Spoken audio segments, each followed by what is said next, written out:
do'stlar, assalomu alaykum hammaga. Bugun sizlar bilan Kia Sonet avtomobiliga oyna ko'taradigan relay qo'yishni o'rganamiz. Xo'p, usta aka-ukalarimizga bilganligi eslatma, bilmaganligi foydali, manfaatli kontent bo'ladi degan umiddaman. Xo'p, bunga mana bunaqa oyna ko'taradigan relay olinadi. Davodga sakablok deyiladi. Oq korobkaligini olasizlar. Buni ulanishi, shtiker, oyna ko'taradigan shtiker mana shunday ushlab olasizlar. Endi hammasida har xil rang chiqishi mumkin simlari.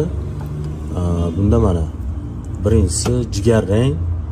Bu passajir taraf, old tarafga. Buni orqasidagi passajirning orqasi bu yashil.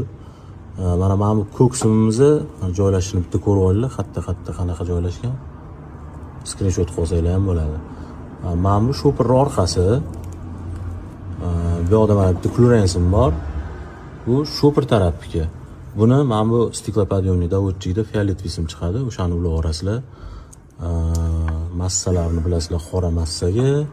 Через zamok mana bu qizilda через zamok bor. Buni o'sha через zamokka ulanadi. Xo'p. Plus eshigidan olib kirib kelish shart emas naryoqdan. Mana bu yerda motorchiga shtekerini chiqarib olamiz edi. Oq simda постоянно plus kelib turadi. Fioletviy rang simni o'rtasidan kesamiz, mana bundan archamiz edi. Oq simga ulab turib, bundan yana bitta plus olib chiqib ketib, mana bu qizil simga olib kelamiz. Davodkani plusiga ulab olsak bo'ladi.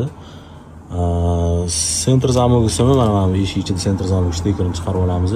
Shteker mana mashinada ushlagan holatingizda birinchi mana shu yashil sim yopish anaqasini komandasini beradi. Buni mana bu davodkamiz edi. Mana bu simga ulab olamiz. Jigar rang simga. Keyin bitta yaxshilab izolentalab, yaxshilab hamma joyini yopib, blokka tiqib, hammasini ulab bo'lgandan keyin apishkani yopmasdan turib bitta eshikni quplab tekshirib ko'ramiz. Ishlagandan keyin apishkani yig'ib olamiz. Kia Sonet avtomobillarining oyna ko'taradigan relaylarini sinfga qilib oldik. Endi buni bitta tekshirib ko'ramiz.